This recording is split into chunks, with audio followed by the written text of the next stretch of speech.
Hi there, this is Hamed Yazdi from Boulder, Colorado, and I was asked to answer some questions about my experience in network marketing. So this is kind of like an informal interview, and this will be a great chance for some of you to get to know me and know my story in network marketing. So I started in this profession when I was 17 years old, and for 2 years I struggled. I learned a lot, had some great experiences, met some wonderful people. Didn't make any money. I ended up more in debt than when I got started. And basically what happened was I partnered with a different company and just was in much different circumstances in my life when I was 19 years old and decided to really make it happen. And before long, I was actually making a monthly five-figure income. So between the ages of 19 and 21, I'd made about $170,000. Most of that was actually made over the course of probably about 6 months. And so we had some pretty nice checks. It was a pretty cool lifestyle. And what happened after that was I kind of took a break. There were some issues not related to network marketing, but now I'm back in the game. So what I want to do is answer these questions for you guys. Actually, for one particular person who asked me, but I figured I might as well shoot a video for it. So first of all, how did I get into the industry? Well, like most people, I was referred by a friend. I had no idea what network marketing was when I first was presented. And my friend of mine told me I got to see this presentation, and his brother's doing something to make some extra money. And I said, hey, I want to make some extra money. And so I saw the presentation. Question number 2, were you skeptical? Actually, on the contrary to what most people have experienced, I was not skeptical at all. In fact, I was the other extreme. I was overly optimistic. Once I saw that presentation, I thought, holy cow, I'm going to be rich. And obviously, from my story, you can tell that isn't what happened. But I was really, really optimistic when I first saw it. So obviously, I did run into people who were skeptics, and I kind of didn't get it because I wasn't one when I started. But I'm generally a pretty positive person in life. So to answer that question, I wasn't. Did you have plenty of free time when you started? Actually, no, I was a student when I started, okay? And actually, during both of those experiences I talked about, I was a student, so I was really, I had school, but I wanted to make it a priority to build my business as well. Actually, at one point, my business grew so much that I decided to take some time off school. I don't necessarily recommend that, though. I've actually noticed that I was more successful during the times that I was building this business part-time than I was when I was building the business full-time, because when you're full-time, there's a lot of downtime too, and if you're not disciplined to use that time correctly, then a lot of times you just end up wasting time and not being very productive. When you started, were you in a place where you needed to make more money? The first time, no, I didn't need to make more money. I just really wanted to become more independent. 17 years old, I wanted to stop taking money from my parents. When I was 19, I really made the decision, because I was living away from my parents, I was going to college. I really made the decision to support myself. And actually, I got to a point to where I decided I'm not going to take money from my parents anymore. And my income, or my budget, went so low. And I was living in Lebanon at the time, and the tap water where I wasn't drinkable, and so I had to buy bottles of water. And I remember I was down to my last 1,500 lira, which was $1, okay? And actually, no, a third of that, 500 lira is what I had, so about 33 cents. That's all I had to my name at the time. And remember, I didn't want to call my parents. I didn't want to get any help from anyone else. And so I went downstairs to this little shop that had water, and I couldn't buy the 1 liter bottle of water. I had to buy the smaller one because I was thirsty. I literally went home and wanted to cry. What have I gotten myself into? Look at me. I'm in so much in debt now. I don't know how I'm going to pay this back. And here I am at all these goals and told everyone I'm going to make it big. Luckily, from that point on, there was an interesting turn of events. And as they say, the rest is history. I never had any financial worries for the next, couple of years after that. So that was quite a defining moment for me, actually. But yeah, I did need to make money at that point. I kind of decided that upon myself.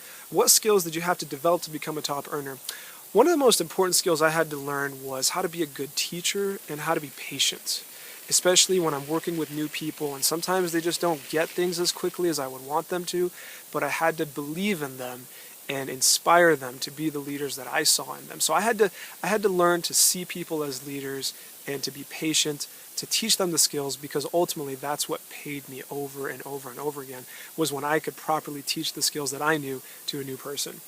What was my biggest hurdle? So getting started by far was the hardest thing for me, because When I moved to Lebanon, I didn't have any friends, I didn't have any family, I didn't have a support team.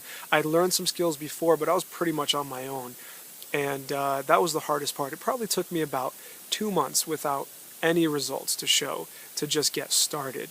I didn't have anyone to show their success. We didn't have any credibility. The company I was with, gosh, it wasn't even very clear that they even existed. Actually, today I don't even know if they existed at the time. So that was the hardest part. All I had was my faith, my belief, my passion. And I was talking to people who didn't even really trust me. So that was the hardest part to get started. Did you have success right away? Well, I kind of answered that. No, it took me more than a year the first time, and I still didn't have success. Second time around, at least 3 months to get started. Actually, probably more than that because I was moving. But yeah, no, did not have success right away. Did you ever think about quitting? Absolutely. Actually, that story I told you about after I didn't have enough money to buy water, that was definitely a time in my life where I felt like quitting. But then just something came into me and I decided, this is it for me. I'm going to make this happen and give it all I got. There are definitely times where you work with people, and actually one of my biggest leaders, he decided to just quit, and that was a very disappointing time for me. But I realized that I got to keep moving forward. Whoever these people are, whatever they want, they're not going to provide the lifestyle that I want for me and my family. They're not going to pay for my college education. They're not going to pay for me, for my future kids. They're not going to pay for me to go on vacations. That's up to me, and I decided that I was not going to quit. But as my mentor, Ray Higdon, who I'm actually shooting this video for, he says, if you don't feel like quitting at least once a week, you're not working hard enough. And I think that goes for any profession, really. What was your main source of getting signups? At the time, I didn't know too many people, so I just kind of talked to people that were in my classes at school, so not the highest quality prospects, so to say, although some of them turned out to be very, very good leaders.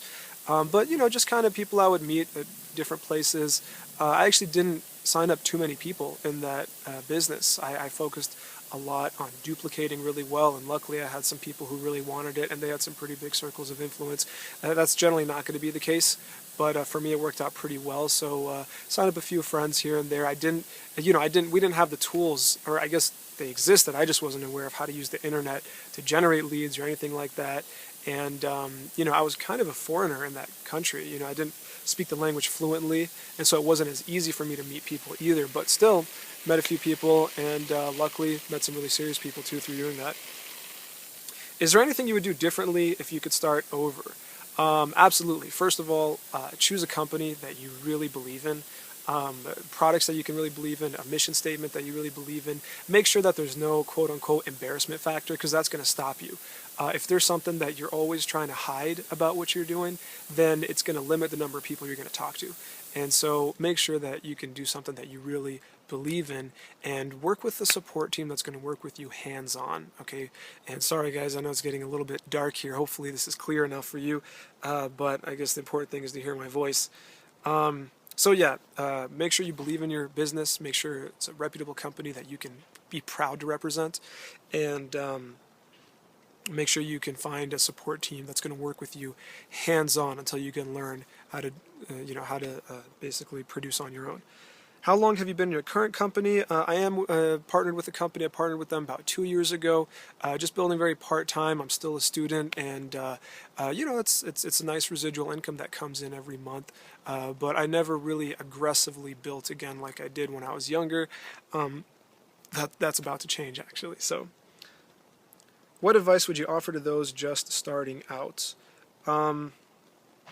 Well, I guess I kind of covered most of this with the previous question before the last one.